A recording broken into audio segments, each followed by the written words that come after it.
यदि तुम्हारे घर के एक कमरे में आग लगी हो तो क्या तुम दूसरे कमरे में सो सकते हो?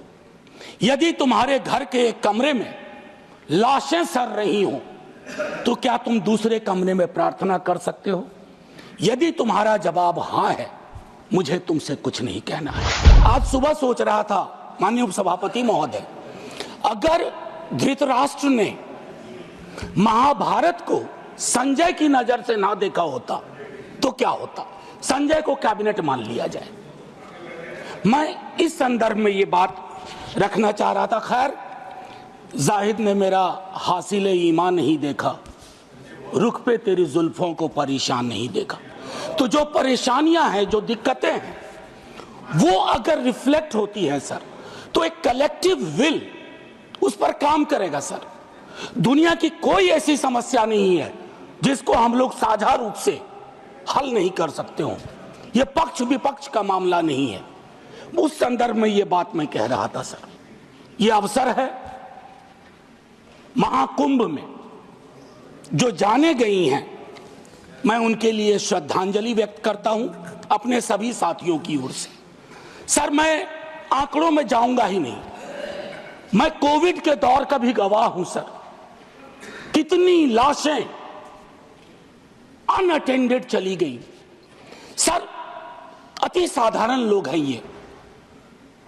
जिंदगी में डिग्निटी चाहिए सर, संविधान भी कहता है, लेकिन मौत में उससे बड़ी डिग्निटी चाहिए। अगर हम डिग्निफाइड डेथ नहीं इंश्योर कर पा रहे हैं सर, तो ये हमारे सामूहिक विफलता है सर। क्या आंकड़े की बात करूं? मैं जानता हूं, मुझे फोन आते हैं, आपको भी आते होंगे कि फलनवा वो गया है, कोई खबर नहीं लग रही है, फोन नहीं लग रहा है। वो व्यग्रता, वो चिंता सर तब बढ़ जाती है ना जब 17 घंटे तक कोई आधिकारिक पुष्टि नहीं होती है, तो अफवाह फैलती है सर। और अफवाह फर्दर स्टैम्पीड को जन्म देती है। 2-3 जगह हो जाते हैं। और मैं क्या कहूं सर, मैं सोच रहा था कल जब बातचीत शुरू हुई, खड़गे साहब बोल रहे थे, बाकी लोग, मैं सोचा कि इतनी देर में नेहरू जी नहीं आए, तो नेहरू जी भी आ गए। 54 के कुंभ का जिक्र हुआ संभवतः कि इतने लोग मारे गए थे सर। ये लाशों के आंकड़े पे तेरा वाला मेरा वाला, ये लोग कितने चोटिल होते होंगे समझिए सर। मैं आपके माध्यम से ये कहना चाहता हूं। और एक और चीज सर, इसके लिए भी मैंने, माननीय नड्डा साहब थे उस दिन ऑल पार्टी मीटिंग में, प्रहलाद जी भी थे, मैंने एक बात कही थी सर, इस देश में धर्मांधता और धार्मिकता का फर्क मिटता जा रहा है। धार्मिक देश है हम, हजारों साल से धर्मांधता नई चीज है। डेली देखो, हर घंटे कोई बाबा आ रहे हैं, उनसे भिड़ने के लिए किसी मौलाना को भिड़ा दिया, वो ग्रह नक्षत्र देख के बता रहे हैं कभी नहीं नहाया तो कोई पाप नहीं धुलेगा। सर, ये परिपाटी संविधान के दृष्टिकोण से भी बंद होनी चाहिए। और ये जो प्रोडक्शन फैक्ट्री रिलीजियस बाबाओं की आ गई है सर, इसके उत्पादन पर भी रोक लगनी चाहिए। सर, दिक्कत क्या है? प्लीज बैठकर सर, बैठकर बात नहीं, आप आपस में बैठकर बात नहीं प्लीज। सर, मैंने उसके कहा था कि हर धर्म के अंदर इस तरह के सुपरस्टिशन जन्म हो रहे हैं।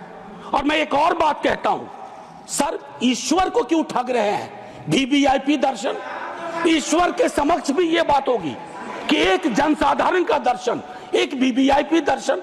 सर, ये संविधान सबसे मजबूत चीज है। पॉलिटिकल पार्टीज कलेक्टिव विल है। कोई भी वीवीआईपी दर्शन किसी मंदिर में, किसी दरगाह में नहीं होगा। कभी प्लीज आप बैठ जाइए। सर,